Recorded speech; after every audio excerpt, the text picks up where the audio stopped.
사무엘상 16장 1절에서 13절 말씀을 함께 교독할 때 1절 말씀을 제가 먼저 읽겠습니다. 여호와께서 사무엘에게 이르시되 내가 이미 사울을 버려 이스라엘 왕이 되지 못하게 하였거늘 네가 그를 위하여 언제까지 슬퍼하겠느냐. 너는 뿔에 기름을 채워 가지고 가라. 내가 너를 베들레헴 사람 이새에게로 보내리니 이는 내가 그의 아들 중에서 한 왕을 보았느니라 하시는지라.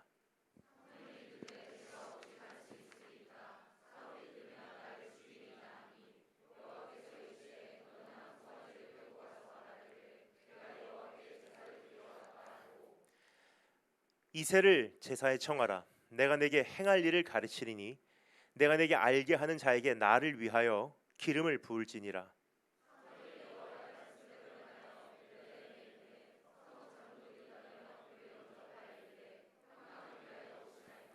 이르되 평강을 위함이니라. 내가 여호와께 제사하러 왔으니 스스로 성결하게 하고 와서 나와 함께 제사하자 하고 이새와 그의 아들들을 성결하게 하고 제사에 청하니라.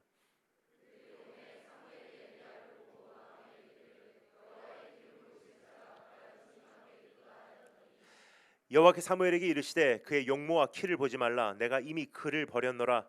내가 보는 것은 사람과 같지 아니하니 사람은 외모를 보거니와 나 여호와는 중심을 보느니라 하시더라.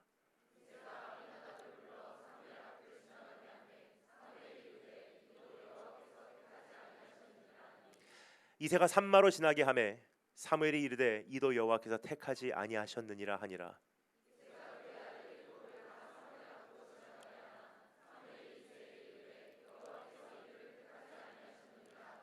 또 사무엘이 이새에게 이르되 내 아들들이 다 여기 있느냐. 이새가 이르되 아직 막내가 남았는데 그는 양을 지키나이다.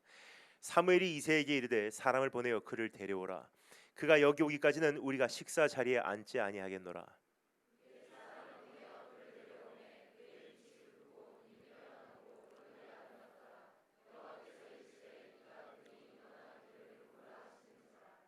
다 같이 한 목소리 읽겠습니다. 시작.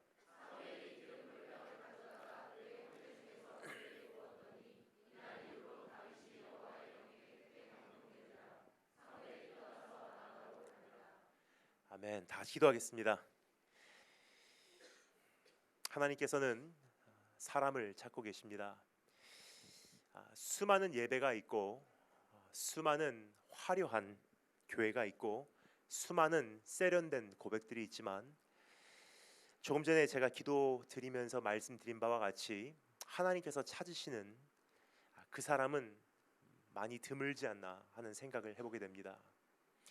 그 이유는 그렇게 예배가 많고요, 그렇게 주님이 분명히 여기 계시다고 다들 확신하는 것만큼 그 예배 때마다 주님이 계셨다면요, 대한민국 교회가 여기까지 오지도 않았기 때문입니다. 생각하는 것만큼 하나님께서 우리의 예배를 정말로 다 받고 계실까? 생각하고 있는 것만큼 하나님께서 우리의 고백을 다 흠양하고 계실까? 생각하는 것만큼 모든 교회에 주님께서 함께 계실까 하는 질문을 최근에 많이 하게 됩니다. 그렇죠, 여러분. 그 열매를 보면 나무를 판단할 수 있다고 말하고 있습니다. 따라서 이제는 어떠한 맹목적인 확신이 아니라 열매를 보고 판단할 때 정말로 우리 가운데 주님께서 계신지 그러한 질문을 할 수밖에 없다는 것입니다. 근데 주님께서 오늘 우리에게 그러한 막연한 기준이 아니라 하나님께서 찾으시는 그 한 사람, 하나님께서 찾으시는 그 예배, 하나님께서 찾으시는 그 교회의 분명한 기준을 우리에게 설립해 주고 계시다는 것입니다. 수많은 아들들이 있었지만 그날 딱 한 사람 하나님께서 선택하신 다윗이라는 그 아들, 그 아들이 왜 하나님 앞에 시간이 많이 흐른 후에도 내 마음에 맞는 자라라는 칭찬을 들을 수가 있었는지, 오늘 다윗의 인생을 잠시 함께 우리가 분석해 보므로 이제 나의 교회와 나의 예배, 나의 찬양과 나의 고백, 그리고 내 삶이 하나님께 온전히 연합될 수 있도록 오늘 그러한 축복이 일어나기를 주님으로 축원합니다. 성경 다른 곳에서는요, 하나님께서 그 사람을 찾으실 때 어떻게 찾으시는지 그 기준을 또 이렇게 우리에게 정리해주고 있습니다. 여호와의 눈은 온 땅을 두루 감찰하사 전심으로 자기에게 향하는 자들을 찾고 계신대요. 그것을 오늘 다른 말로 성경에서는 이와 같이 정리를 해주고 있습니다. 사람은 외모로 보거니와 나 여호와는 중심을 보시니라 하시더라. 무슨 뜻이냐면요, 화려한 예배 관심 없으시다는 거예요. 그럴듯한 고백, 하나님의 관심사가 아니라는 거예요. 쓸만한 사람, 주님께서 쓰시지 않는다는 거예요. 하나님께서 찾으시는 분명한 기준이 있습니다. 나 여호와는 중심을 보시니라 하시더라. 자, 그렇다면 그 하나님의 기준에 합당한 자로 인정받은 다윗의 인생에 발견할 수 있는 세 가지 구성 요소가 있습니다. 이 세 가지를 함께 우리가 정리해 보도록 하겠습니다. 첫 번째 동기, 두 번째 기준, 세 번째 능력입니다. 이 세 가지를 함께 오늘 짧은 시간이지만 생각해 보도록 하겠습니다. 그럼 첫 번째 따라주시면 감사하겠습니다. 동기. 우리 다 같이 하나님 말씀 보겠습니다. 6절부터 9절까지의 말씀만 한 목소리로 다시 한번 읽어보도록 하겠습니다. 어떠한 강사 목사님의 이야기를 기억하시고 돌아가셔도 아무런 소용없습니다. 차라리 오늘 말씀 한 구절에서 하나님께서 나에게 직접 말씀하시는 음성을 듣는 것이 오늘 이 예배에 더 중요한 사건이 되지 않을까 생각이 됩니다. 따라서 6절부터 9절까지 우리 함께 하나님 목소리 직접 읽어보도록 하겠습니다. 다 같이 읽겠습니다. 시작.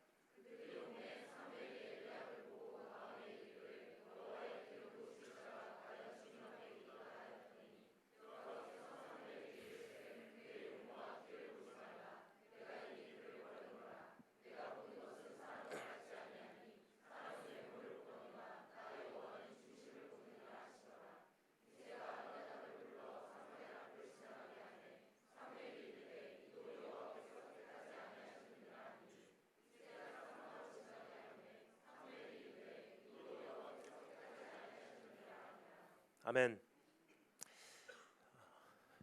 사울 왕이 하나님께 버림을 받죠. 그리고 하나님께서는 새로운 왕을 찾으시기로 작정을 하십니다. 그래서 사무엘을 베들레헴으로 보내셔서 이새의 가족 중 그 아들들 중에 한 사람을 지명하시겠다고 말씀을 하십니다. 근데 우리 조금만 생각을 해봐도요, 이것은 상당히 위험한 임무가 아니었나 쉽게 알 수가 있습니다. 현직 왕이 왕궁에 앉아 있고요, 왕좌에 아직도 앉아 있고요, 여전히 그 정권이 유지되고 있는 상태입니다. 그럼에도 불구하고 베들레헴에 가서 이름도 없는 그 작은 한 사람을 왕으로 지명해서 세워낸다는 것은요, 반정부 행위고 반란이에요. 참 위험한 임무였습니다. 그래서 하나님께서 사무엘을 위해서 한 가지 작전을 세우십니다. 베들레헴에 가서 제사를 드리러 왔다고 해라. 그리고 그 제사의 현장에 이새의 가족을 초청해라. 그러면 거기에 등장하는 그 아들들이 있으리니 그 중에 한 사람을 내가 지명하리니 너는 그 아들을 기름 부어서 왕으로 세워내면 된다. 지금까지 말씀드린 내용이 우리가 조금 전에 읽은 1절부터 5절까지의 말씀을 짧게 요약한 내용입니다. 그렇게 순종하고 베들레헴으로 찾아가서 이새의 가족을 그 제사의 현장에 초청하고요, 드디어 그 아들들이 그 앞에 한 사람씩 등장하는 장면이 지금 우리가 목격하고자 하는 이 본문 말씀의 내용입니다.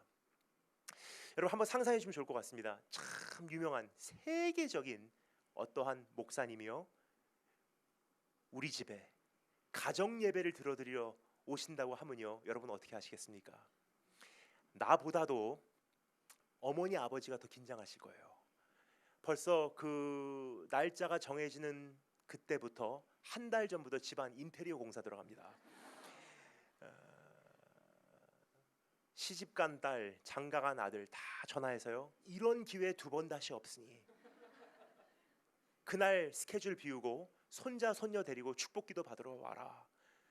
며칠 전부터 어머니는 이제 장 보러 가셔도 돌아올 생각을 안 하시고요, 밤새도록 찜갈비 안 치고 잡채 만들고 그리고 전 부칠 거예요. 그리고 내가 소유하고 있는 최고의 내가 소유하고 있는 옷 중에서 최고의 의상을 찾아서요, 그날을 위해서 우리는 예비할 것입니다.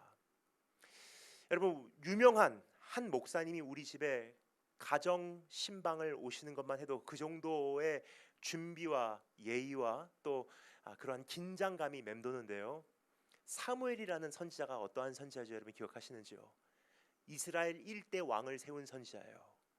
국가 대표 선지자입니다. 그 선지자가 이스라엘의 제일 총구석 중에 하나인 베들레헴이라는 작은 고을에 아무런 가문의 그 이름도 없는 이세라는 사람의 가정을 찾아와서요, 그 제사의 현장에 초청한다고 하면 여러분 같으면 어떻게 반응하시겠습니까? 그 아들들이 아마 이와 같이 반응했을 거라고 생각합니다. 두 번 다시 이런 기회는 안 나. 내 평생에 한 번 올까 말까 한 기회야. 이번이 아닐지라도 언젠가는 사무엘이 나를 기억해 줄 수 있어. 이스라엘의 왕을 세운 그 사무엘이 오늘 나에게 좋은 인상을 받는다면 언젠가는 나를 기억해 주지 않을까. 내 평생에 두 번 다시 찾아오지 않을지 모를 데뷔의 기회예요. 그 한 사람 한 사람의 아들들이요, 자기의 최고의 모습을 갖추고 그날 그 제단 앞에 펼쳐진 무대 위에 등장했을 것입니다. 제일 먼저 눈에 띄는 아들이요, 엘리압이라는 아들이에요. 성경이 말합니다. 용모가 뛰어났고요, 키가 컸대요. 지금으로 말하자면 얼짱 몸짱이에요. 근데 사실 요즘에 우리가 키가 크다는 것보다도 그 당시에 키가 크다는 것은요, 더 중요한 의미를 내포하고 있었습니다. 지금 우리가 키가 크다 그러면 모델감이다 정도로 생각을 해요. 근데 그 당시는요, 키가 큰 것은요, 왕이 되기 위한 사람에게는 필수 조건이었어요. 지금 우리가 생각하는 왕과 그 당시의 왕들의 역할이 조금 달랐기 때문입니다. 지금 우리가 생각하는 왕은 무엇입니까? 대통령이라는 렌즈를 통해서 왕이라는 것을 이해를 하려고 해요. 청와대 혹은 백악관에 앉아서 군사 지도자들을 불러놓고 거기서 의논해서 최종적인 결론을 내리는 사람, 사령관 정도로 생각을 합니다. 근데 그 당시 왕의 역할은요, 어떠한 존재였냐면 전쟁 최전방에 서서요, 군대들을 이끌고 돌격했을 때 제일 먼저 전쟁터로 한 발을 내딛는 사람들이 왕이었어요. 장군이었어요. 그래서 일본도 사실 그렇죠. 일본의 천왕 쇼군이에요. 장군이라는 거예요. 그뿐입니까? 느부갈네살 왕, 느부갈네살 장군. 사울 왕, 전쟁에 능한 자. 다윗 왕, 우리가 이미 너무나 잘 알듯이 전쟁에 능한 자예요. 근데 그러한 왕들이 전쟁터에 나가기 위해서는요, 소유하게 되는 칼이 상당히 중요했습니다. The sword of the king, 왕의 검. 근데 왕의 그 검은요, 사람의 신장에 비례해서 길이가 정해집니다. 키가 크면 클수록 검이 길어져요. 검이 길다는 것은 전쟁터에서 그만큼 유리하다는 뜻이에요. 따라서 엘리압이라는 그 장남이 키가 크다는 것을 성경에 기록한 것은요, 왕이 될 만한 충분한 스펙들이 있었다는 거예요. 사람이 보기에는 충분히 쓰임 받을 만한 아들이에요. 사람이 보기에는 충분히 사람들에게 존경받을 만한 인물이에요. 사무엘이 보기에는 하나님께서 이를 기뻐하실 만한 그러한 존재입니다. 그런데 하나님의 답은 무엇이었습니까? 상상치도 못한 뜻밖의 답을 사무엘에게 알려주십니다. 사람은 외모로 취하거니와 나 여호와는 중심을 보시니라. 내가 그를 이미 버렸노라 하시니라. 엘리압도 아니었고 거기에 따르는 나머지 6명의 아들이 아니었다는 것입니다. 근데 하나님께서 그 아들들을 거절하시면서 한 가지 조건을 내세우세요. 지금 뭐라고 말씀드렸죠? 중심을 보신대요. 여기까지 말씀드리면 어떤 분들은 벌써 아멘 하십니다. 그렇습니다. 중심을 보신 하나님, 나도 어렸을 때부터 듣고 잘 알고 있습니다. 근데 중요한 질문을 여쭤보겠습니다. 하나님께서 중심을 보신다는 것은 우리가 다 알고 있는 사실이지만 중심을 보신다는 것이 구체적으로 무슨 뜻이냐는 질문입니다. 우리가 보통 일반적으로 이해하기로는요, 마음을 보시는구나, 혹은 내 진심을 보시는구나, 아니면 내 감성을 보시는구나. 그 성경에서 말하는 중심이라는 단어를요 조금 교정할 필요가 있다고 생각합니다. 왜냐, 그 단어부터 이해하지 않으면요 하나님께서 우리에게 정말로 무엇을 말씀하시기를 원하시는지를 이해를 못하고, 따라서 기준을 모르고 있다는 거예요. 그럼 하나님께서 말씀하신 중심이라는 단어를 한번 번역해 보도록 하겠습니다. 원어로는 히브리어 lev 혹은 leva라는 단어예요. 영어 성경에는 이렇게 번역이 되어 있습니다. God looks at the heart of man. 하나님께서는 사람의 심장을 보시니라, 마음을 보시니라. 근데 영어로 보나 우리말로 보나 번역이 불가능해요. 히브리어 레바라는 이 단어에 원어 안에 담겨져 있는 이 의미는요 우리말로나 영어로나 번역이 불가능한 단어입니다. 하지만 그래도 오늘 이 말씀을 최대한 우리가 이해하기 위해서 제가 또 하나의 단어를 준비해 왔습니다. 사실 마음이라는 단어보다도 더 적합한 표현이 우리말에도 존재하긴 합니다. 한번 따라해 주시면 감사하겠습니다. 동기. 다시 한번 번역하겠습니다.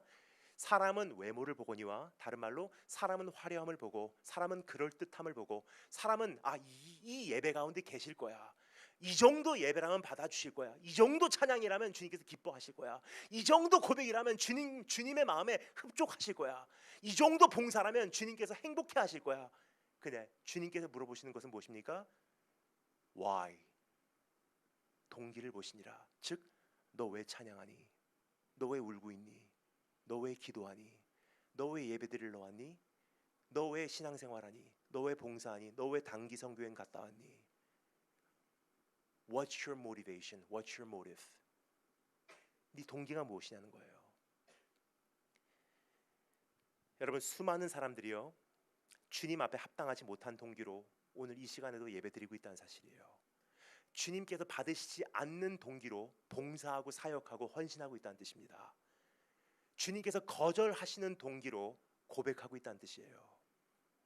그래서 온 열방을 두루 살피시는데도 불구하고 주님께서 찾는 그 한 사람이 없는 것이 먼 나라에 있는 이야기가 아니라 오늘 우리의 현실이 아닌가 생각이 듭니다. 그 동기를 확인하기 위해서 제가 한번 이와 같은 질문을 여쭤보도록 하겠습니다. 지난번에 왔을 때 제가 수요 예배 때 여쭤본 질문과 동일합니다. 하지만 그 질문이요 우리에게는 참 중요한 잣대를 제공하는 거로 제가 다시 한번 여쭤보도록 하겠습니다. 하나님께서 오늘 우리에게 말씀하십니다. 네가 원하는 거 뭐든지 좋으니까 이거 하나만 있으면 내가 정말 행복하겠다 생각하는, 이거 하나만 있으면 내가 인생이 이제는 드디어 만족할 수 있어, I can rest my soul, 드디어 난 이제는 안식할 수 있어 하는 그 한 가지만 구해라. 그러면 오늘 그것을 내가 너에게 선물로 주리라. 별의별 생각이 다 들죠. 주님, 취업, 결혼, 직장, 질병, 이 모든 문제 좀 해결해 주세요. 혹은 어떤 분들은 가정의 문제, 어떤 분들은 사역의 문제, 어떤 분들은 진로의 문제, 유학의 문제. 근데 한 가지만 구하라 했을 때 내 입에서 터져 나오는 그 한 가지가요 사실은 내 삶을 오늘 지탱하고 있는, 나로 하여금 지금 인생의 길을 다름질하게 하고 있는 원동력된 동기라는 거예요. 다른 각도에서 똑같은 그 주제를 한번 생각해 보도록 하겠습니다. 이스라엘 민족이요 출애굽을 한 다음에 광야로 들어와서 가장 먼저 저지른 한 사건이 있습니다. 우상숭배의 죄예요. 그래서 하나님께서 우상숭배하는 이스라엘 민족을 보고 이와 같이 대안을 내놓으세요. 가만히 보니까 너희와 나와 그 이상적인 관계는 이루어지지 않을 것 같다. 내가 원했던 것은 그냥 단순한 거야. 난 너를 원하고 내가 너의 하나님이 되는 거. 근데 너희는 목이 고진 백성인즉 우리가 끝까지는 함께 못할 것 같다. 그래서 말인데 나는 너에게 약속한 것은 반드시 지켜내마. 너희를 반드시 젖과 꿀이 흐르는 땅에는 들여는 보내줄게. 그 정도가 아니야.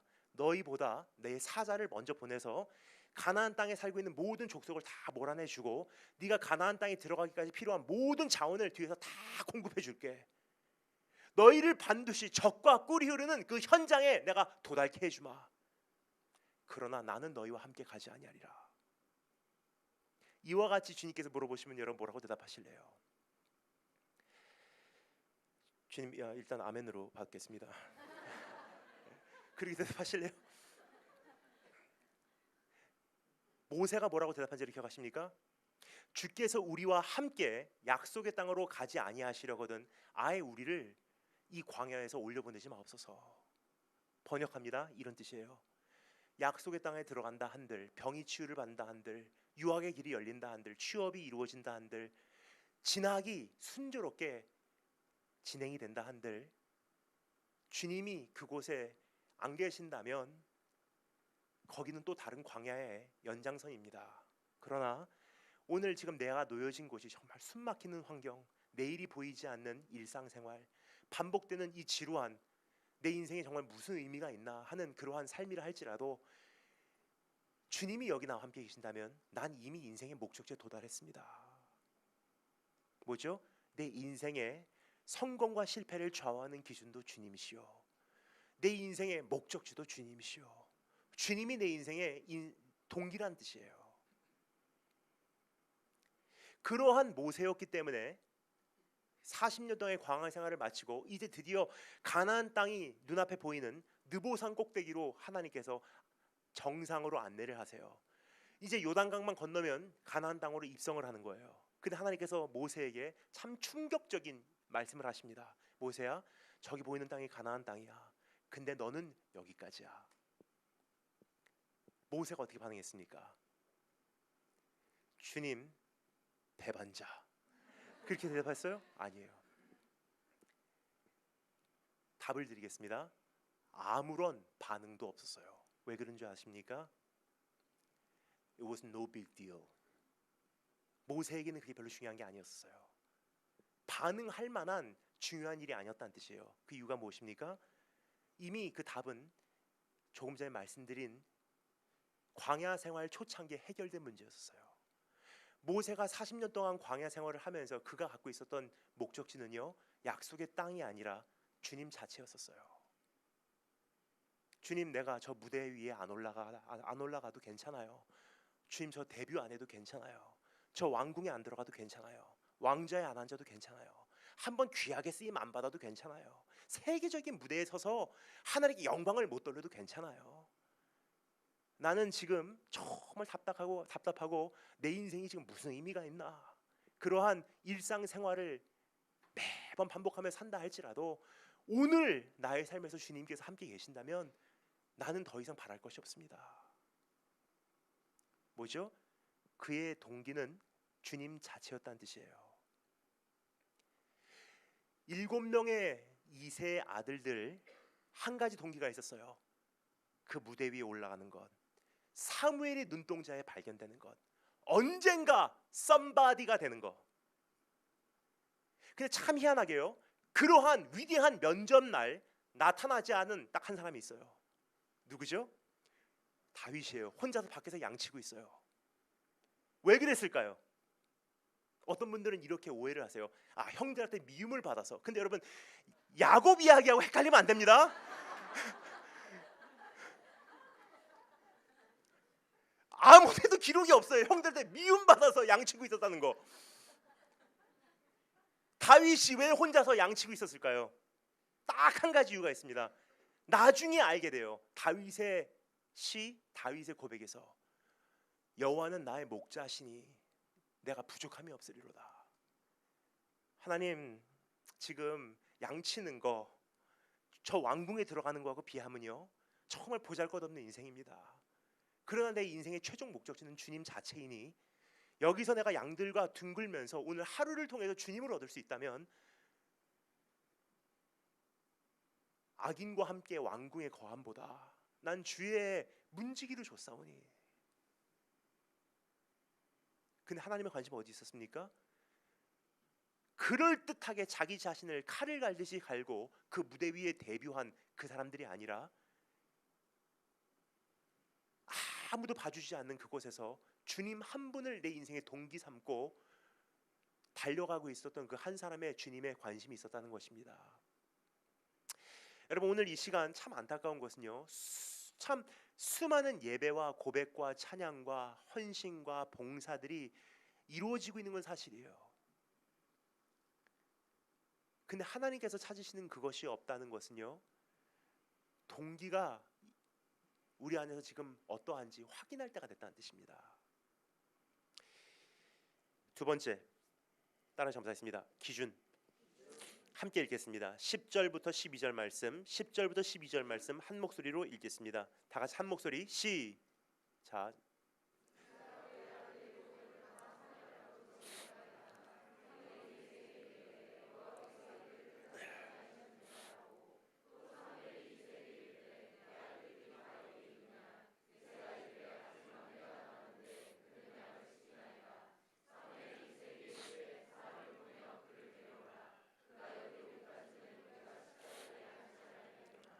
아멘.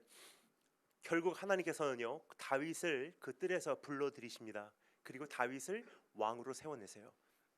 자, 그런데 여기서 한 가지 꼭 중요한 질문을 하도록 하겠습니다. 다윗이 왜 선택받았는지를 우리가 조금 더 알기를 원하신다면요, 사울이 왜 버림받았는지를 알 필요가 있다고 생각을 합니다. 왜냐, 사울을 버리셨을 때는요 굳이 사울하고 똑같은 사람을 다시 뽑으시려고 버리신 것이 아니기 때문이에요. 사울을 선택하신 것을 주님께서 후회하시고 다윗에게 하나님께서 기름을 옮기셨을 때는요, 다윗에게 사울이 없었던 참 좋은 하나의 조건이 있었다는 거, 조건이 있었기 때문입니다. 그것에 대해서 알기 위해서 우리 잠시만 사울에 대해서 생각해 보도록 하겠습니다. 사울의 문제는요 사실 참 오랜 기간에 걸쳐서 계속 쌓여온 문제였었어요. 언젠가는 터지게 돼 있었어요. 근데 우리가 너무나 잘 알듯이 지금 우리가 살펴보고자 하는 이 본문 말씀 바로 전장인 사무엘상 15장의 클라이막스에 도달해서 문제가 폭발해 버려요. 하나님께서 사울에게 한 가지 임무를 맡기십니다. 가서 아말렉 족속을 쳐라. 하나도 남기지 말고 다 멸종시켜라. 다른 주제의 다른 설교이기 때문에 제가 구체적으로 설명은 드리지 않겠지만 한마디만 말씀드리고 넘어가도록 하겠습니다. 하나님의 무한하신 지혜로 판단해 보실 때, 하나님의 총체적인 경영으로 판단해 보실 때 아말렉 족속이 죄라도 덜 짓고 죽는 것이 아말렉 족속 개인적으로 보나 온 열방의 경영적으로 보나 그것이 의롭다고 판단하신 듯합니다. 그래서 다윗에게 사울에게 의무를 주신 거예요. 가서 아말렉 족속을 다 쳐서 멸종시켜라. 근데 사울이 어떻게 하죠? 가서요, 성경이 말합니다. 쓸만한 것, 자기가 보기에 좋은 것은요 그대로 보류해서 살려두고요, 특별히 아말렉 족속의 왕 아각 왕을 살려뒀어요. 그리고 본인의 기준에서 판단해 볼 때 쓸모없는 것들, 소외된 것들, 하찮은 것들은 다 쳐서 죽였어요. 그것을 보다 못 참고 하나님께서는 사무엘을 보내셔서 사울을 책망하십니다. 그 책망을 듣고 사울이 뭐라고 답하는지 제가 읽어드리겠습니다. 잘 들어주시면 이 답 안에 사울의 인생의 기준이 어디 있는지 우리가 감지할 수 있어요. 사울이 사무엘에게 이르되 내가 범죄하였나이다. 내가 여호와의 명령과 당신의 말씀을 어긴 것은 내가 백성을 두려워하여 그들의 말을 청종하였음이니라 하더라. 백성을 두려워했다는 것을 다른 말로 표현해보겠습니다. 백성의 눈치를 봤다는 거예요. 백성의 눈동자에 합격되기를 원했다는 거예요. 백성을 좋게 하기를 원했다는 것입니다. 다른 말로 표현해볼까요? 백성의 종이에요. 그 비밀을 깨달은 사도 바울이 나중에 뭐라고 말하죠? 내가 사람에게 좋게 하랴 하나님께 좋게 하랴, 내가 사람을 좋게 하는 것이었다면 하나님의 종은 아니더니. 즉 사울이 거절당한 것은요 굉장히 생각 조금만 해봐도 알 수 있는 단순한 이유였어요. 버림받은 이유, 하나님의 종이 아니었기 때문이에요. 지금 이 시대에 한 가지 안타까운 것은요, 수많은 예배와 교회와 사역과 헌신과 나의 고백과 주님을 향한 내 삶의 드림조차도요 사람의 기준으로 들여진 경우가 참 많이 있지 않나 생각이 됩니다. 사람들이 어떻게 반응할까? 교인들이 어떻게 반응할까? 세상이 어떻게 반응할까? 근데 이 시대야말로 정말 하나님 앞에 우리가 각성하고 돌아가기를 원하신다면요, 하나님께서 우리 예배를 받으실까? 오늘 하나님께서 나의 고백을 받으실까? 오늘 하나님께서 나의 이 예물을 받으실까? 그 고민이 나의 머리에 오히려 가득 차야 된다는 사실이에요. 여러분, 저는 중학교 1학년 때 예수님 만났습니다. 오늘 간증 시간이 없었기 때문에 제 간증을 조금 드리도록 하겠습니다. 사실 저는 어디 가서 간증을 안 한 지 벌써 한 5년 정도 지나고 있습니다. 그런데 오늘 이 말씀을 준비하면서 짧은 시간이지만 제 삶을 조금만이라도 나누는 것이 어떨까 한 생각을 하게 되었습니다. 그래서 잠시만 제 삶을 나누도록 하겠습니다. 전 중학교 1학년 때 예수님 만났는데요, 참 뜨겁게 만났어요. 중학교 1학년 때 처음으로 경험한 주님의 사랑이요, 제 가슴 속에 가득 차오르는데 가슴이 터질 것 같더라고요.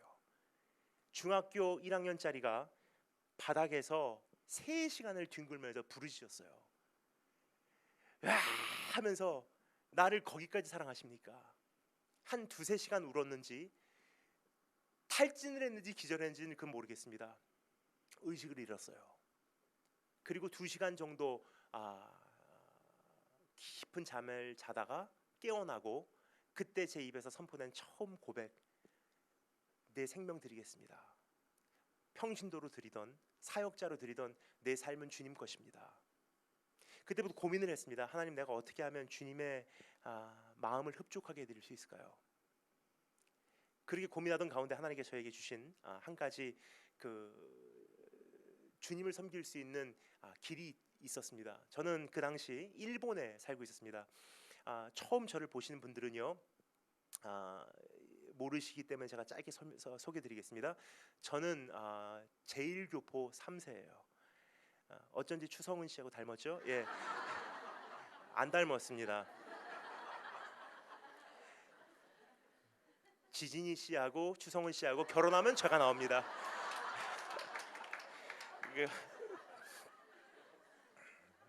결혼할 일도 없겠지만, 예, 그 둘을 합치면 제가 나온다고들 하시더라고요. 전 제1교포 3세예요. 근데 제가 자라온 곳이 일본입니다.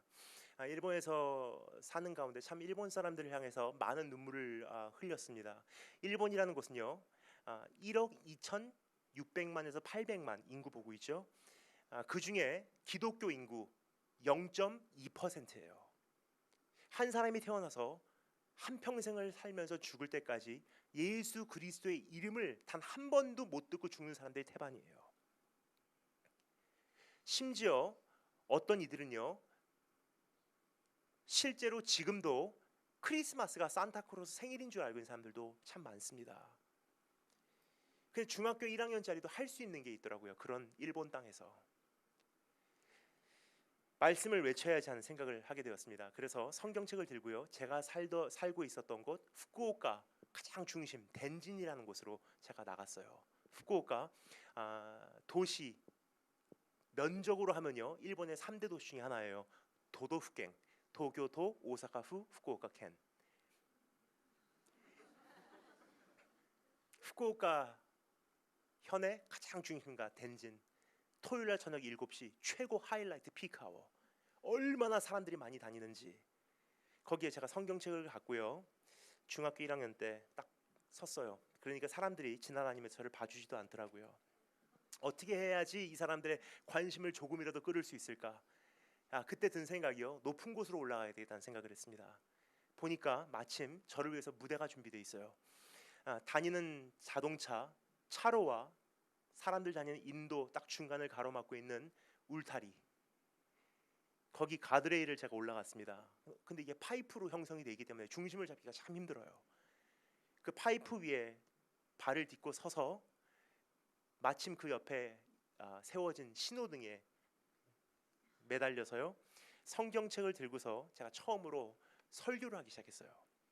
제가 이 세상에 태어나서 처음으로 한 설교. 사실 여러분, 중학교 1학년, 2학년짜리가 무슨 설교를 하겠습니까?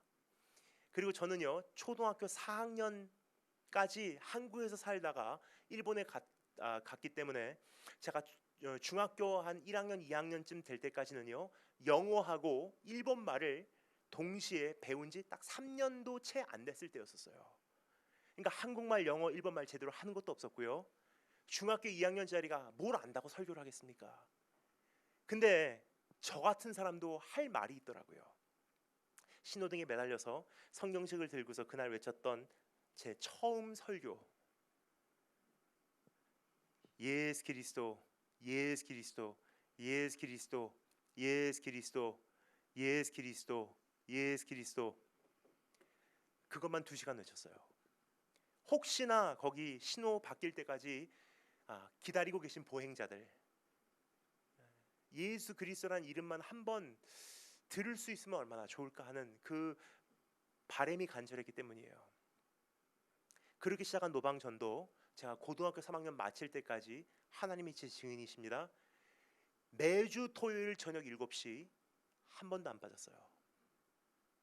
항상 댄진 거리를 지켰어요. 근데 제가 고등학교 2학년이 된 해 하나님께서 작은 일에 충실하였으니 조금 더 큰 일을 맡기시더라고요. 고등학교 2학년이 된 해 제 마음에 계속 와닿는 부담감, 전교생에게 편지를 써라. 근데 중요한 것은 편지 내용까지 마음에 읽혀져요. 그래서 순종하는 마음으로 밤새도록 편지를 썼습니다.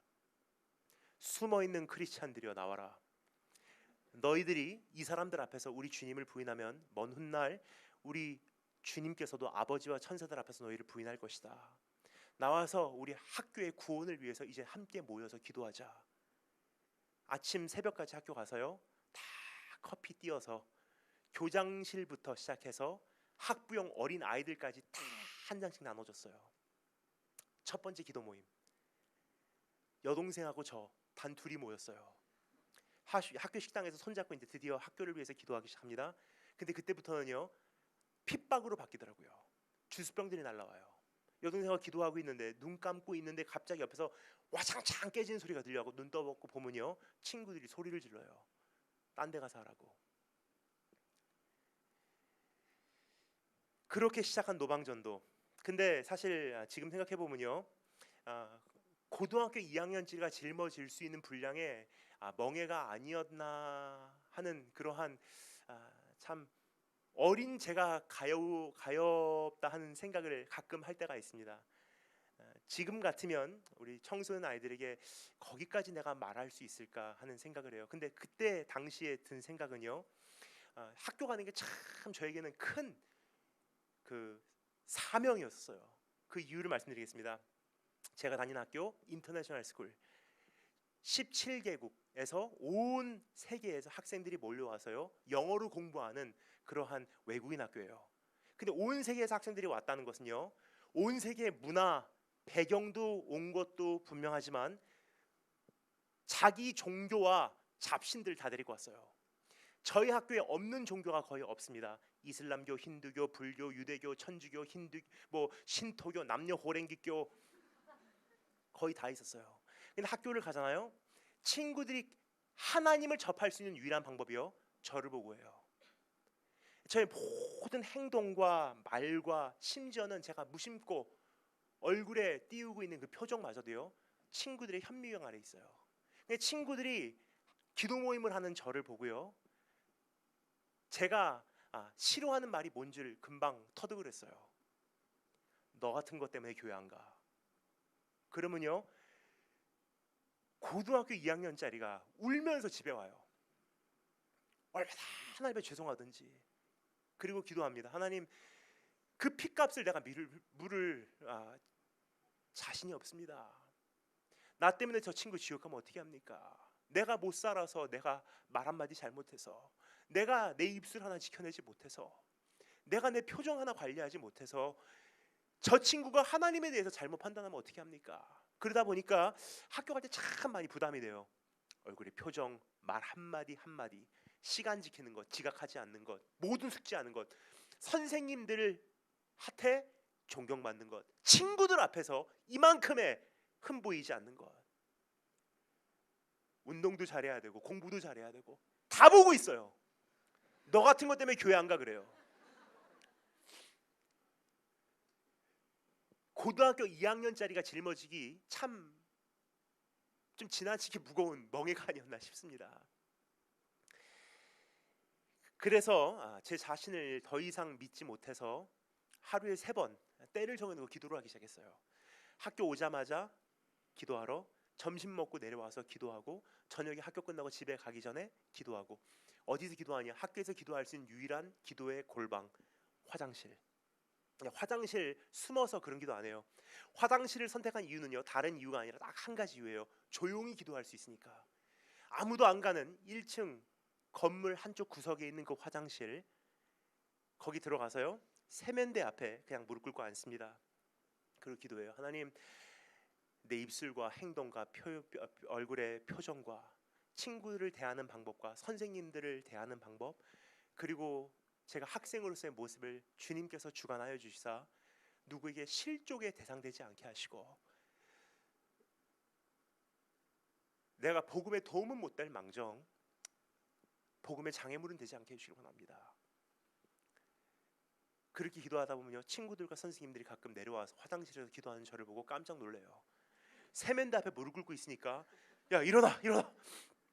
학교 소문이 돌기 시작해요.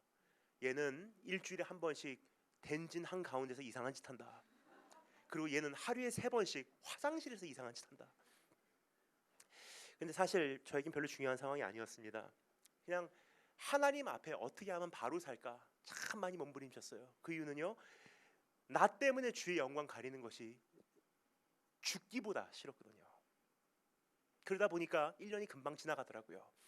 고등학교 2학년을 마치는 날, 전교생이 딱 이러한 현장에 이렇게 모였어요. 선생님들, 부모님들, 그리고 이제 학생들, 그리고 학교에 시상식이 있었어요. 교장 선생님께서 앞에 올라가셔서 시상을 하세요. 영어, 과학, 수학 다 그 우수한 학생들에게 상을 주고요.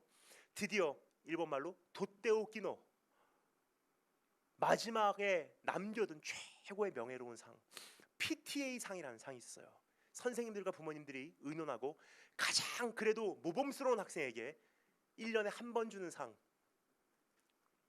그 상을 딱 발표하는 시간이 와서 이제 발표를 하려고 하는데, 그렇게 떠들던 친구들도요, 그 상이 발표될 때만큼은 숨소리를 죽이고 누가 받는지 귀를 기울여요.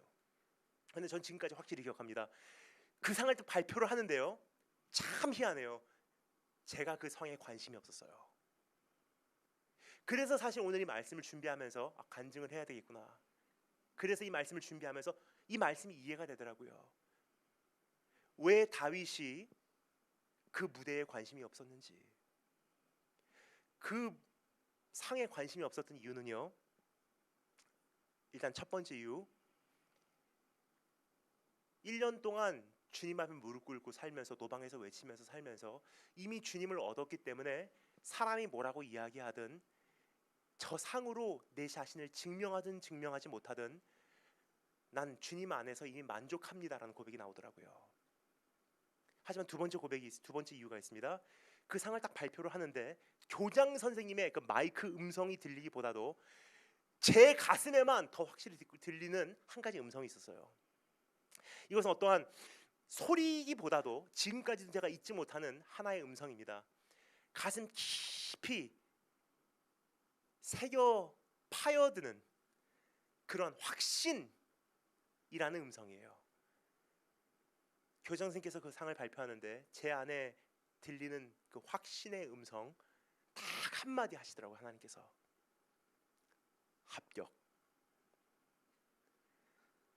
합격이래요. 그래서 제가 가만히 놀래서 앉아있는데 친구가 저를 툭툭 쳐요. 왜 그렇게 하니까 올라가서 상 받으래요. 제 이름이 불려졌어요. 무대 위로 올라오니까 교장 선생님께서 상장을 주시면서 그날따라 마이크도 주시더라고요. 소감을 이야기하라고. 무슨 이야기 하겠습니까? 제가 그런 날이 온다면 하고 항상 머릿속에 그림을 그리고 있었던 그 현장이 벌어진 거예요. 그래서 제 머릿속에 항상 그렸던 그림을 실현했습니다. 노래를 한 곡 하겠습니다. 교장님께서 깜짝 놀라서 내려가시더라고요. 그래라 하신 내려가세요. 그때 불렀던 노래 여러분 다 아시는 흘러간 찬양 8090, 제가 좋아하는 노래였고, 또 하나는 참 그때 꼭 부르고 싶었던 찬양이 한 곡 있었습니다. In moments like these, 이와 같은 때 난 노래하네.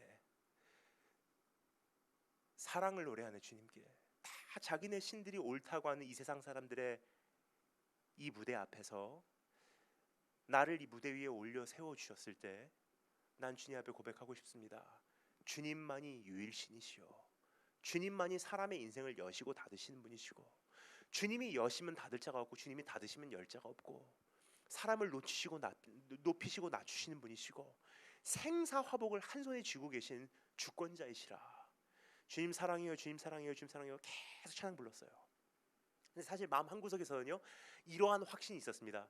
아, 교장 선생님께서 곧 끌어내리시겠구나. 아니면 저희 교장 선생님은요 atheist, 무신론자로서 예수 믿는 자들은 무식한 사람들이라고 적극적으로 핍박하시는 그 무례들의 앞제비예요.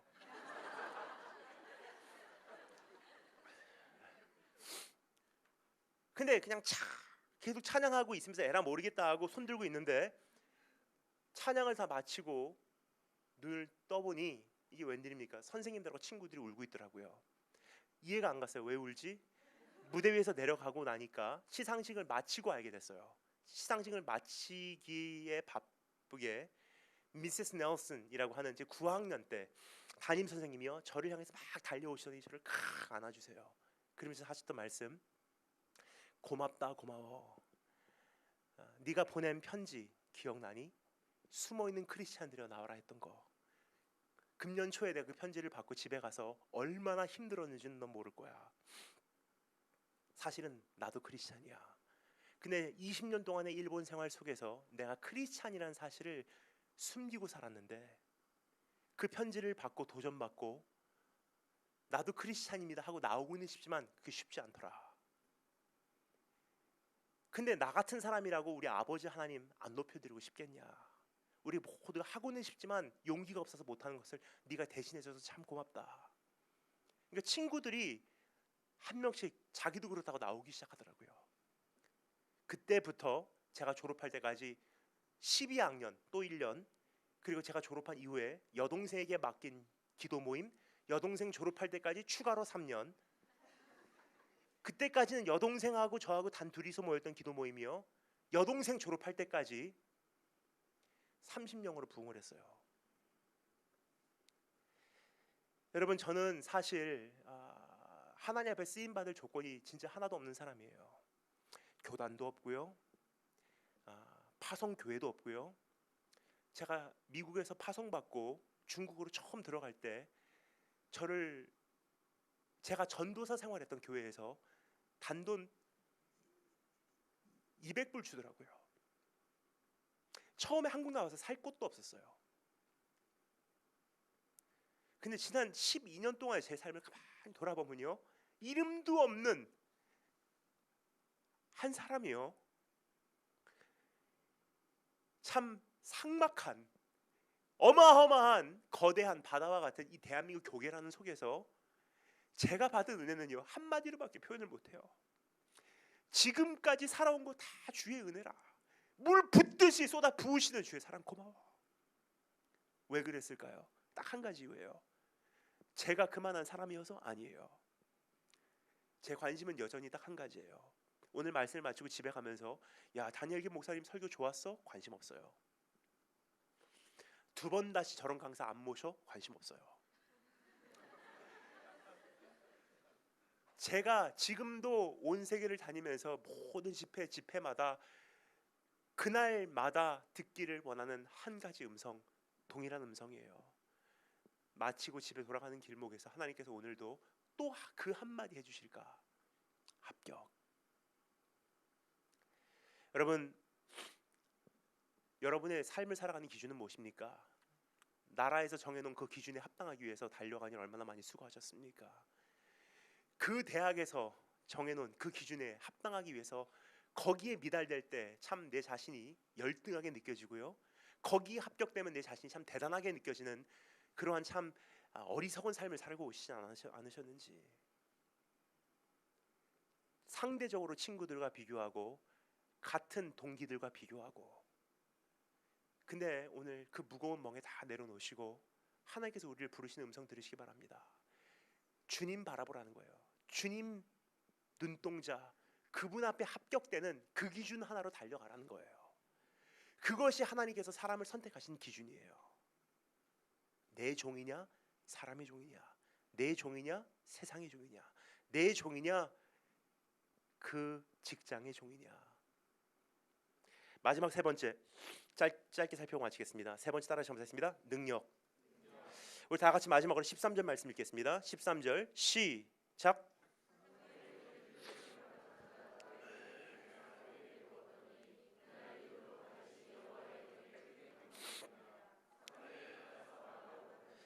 아멘. 여기서 한 가지 마지막으로 살펴보기로 원하는 것은요, 다윗이 어떻게 그러한 왕이 될 수 있었냐라는 질문입니다. 결국 기름 부음을 받는데요, 이제 왕으로 이제 등장을 하는 다윗의 모습을 여기서 볼 수가 있습니다. 그 당시 추측컨대 아마 다윗이 12살쯤 되지 않았나 생각이 됩니다. 그때 기름 부음을 받고요, 그때부터 많은 고난과 고난의 그 고비고비를 넘겨서 언젠가는 왕으로 설립되죠. 근데 여기서 한 가지 질문을 드리겠습니다. 어떻게 그러한 양치기 소년이요 왕의 자리에 도달할 수 있었냐는 질문이에요. 뭐냐? 최근에 이스라엘에서 돌아왔습니다. 이스라엘 갈 때마다 느끼는 것은요, 다윗이 아직까지도 그 여운이 남아있다는 거예요. 아직까지도 다윗의 영향력이 이스라엘의 인프라를 구축해놨다는 거예요.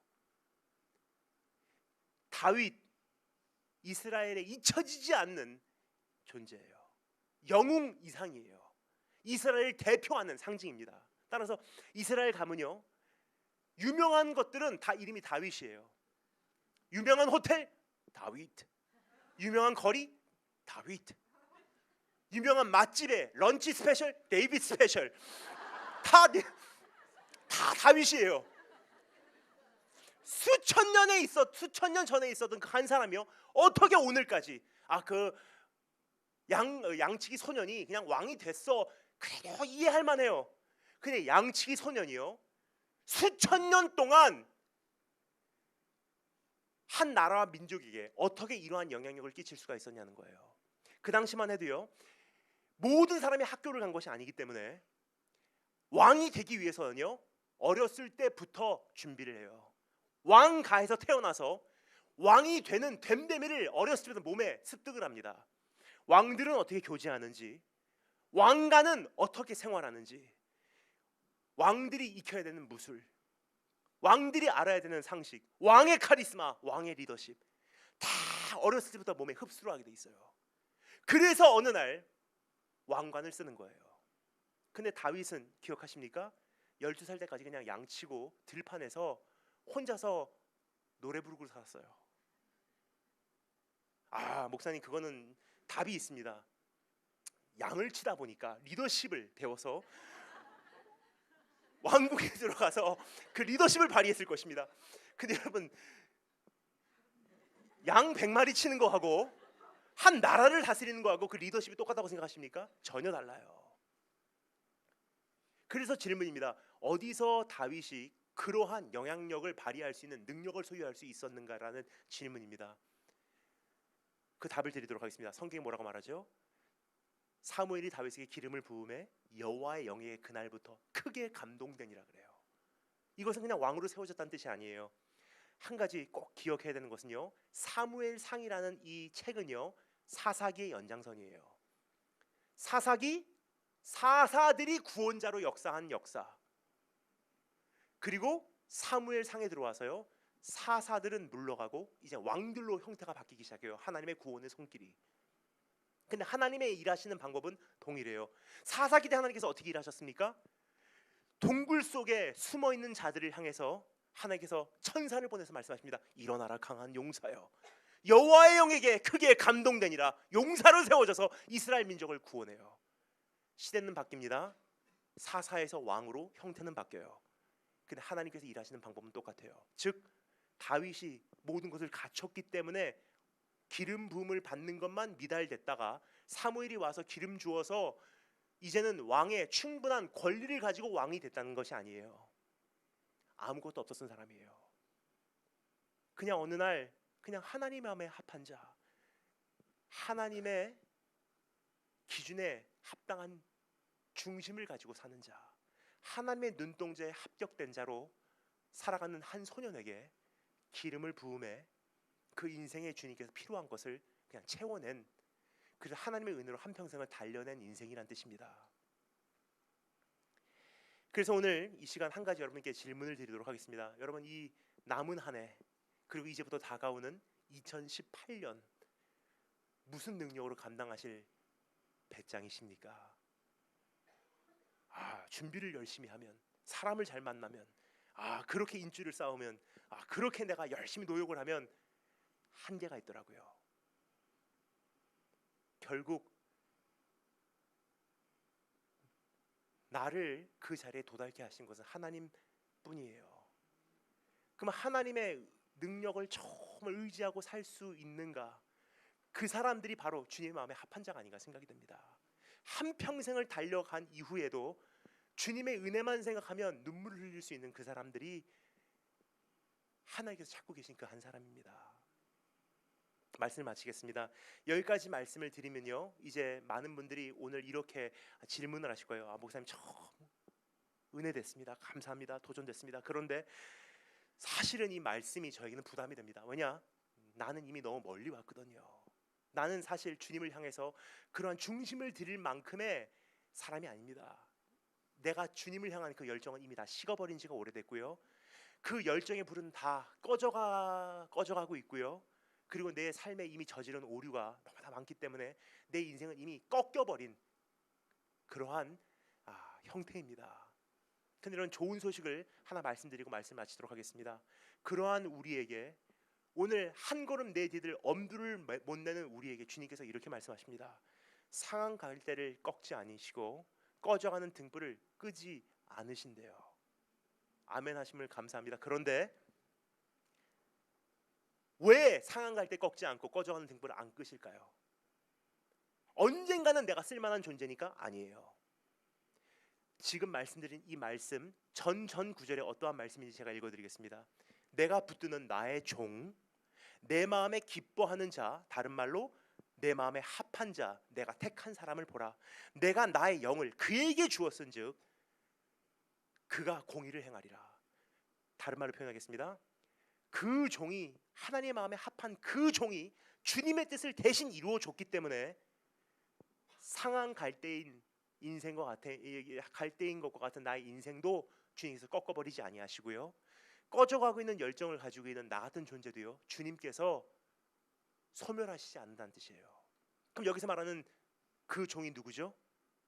다윗? 아니에요. 다윗이 오늘 있었다면요, 이렇게 우리에게 답할 것입니다. 오늘 이 말씀의 주인공은 제가 아닙니다. 저는 표지판일 뿐입니다. 그 표지판에 뭐라고 써 있습니까? 언젠가는 진짜 더 위대한 다윗이 옵니다. 언젠가는 진짜 왕이 올 것입니다. 언젠가는 진짜 하나님의 마음에 합한 종이 올 것입니다. 근데 그 종이요, 왕으로 다윗의 후손으로 진짜로 이 땅에 오셨어요. 그 하나님의 마음에 합한 그 종, 그 왕도요, 기름 부음을 받으러 요단강 안으로 들어가십니다. 그날 기름 부음을 받는 순간 성령이 그에게 강하게 임하시며 하늘에서 목소리가 들려요. 이는 내가 사랑하는 자요, 내가 기뻐하는 자라. 다른 말로 표현하겠습니다. 내 마음에 합한 자라.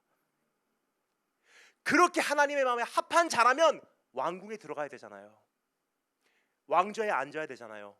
사람들에게 칭송을 받아야 되잖아요. 참, 그런데요, 희한한 것은 하나님 마음에 합한 이 종은요, 왕궁에 들어가기보다도 갈보리 언덕 올랐고요, 왕좌에 앉기보다도 십자가 달렸고요, 사람들에게 칭송을 얻기보다도 사람들에게 침뱉음을 당하고 멸시를 받았어요. 왜요? 그분이 그렇게 하나님의 마음을 흡족하게 해드리는 공의를 베푸심으로 내가 그렇게 못 살기 때문에, 그런 나도 하나님께서 꺾어버리지 아니하시고 그 등불 꺼버리지 않게 하기 위해서 오늘 그 종 바라보시고 그 안에 있는 나는 아직 늦지 않았다는 거예요. 지금까지 세상 바라보시면서 열심히 살아왔지만 오늘 이 순간부터는요, 나 위에서 그 길 가신 그분 바라보시고 그분의 마음에 조금이라도 흡족한 존재로 내가 살기를 원합니다 하는 고백으로 우리 한 분 한 분 일어나시길 주님으로 축원합니다. 다시 기도하겠습니다.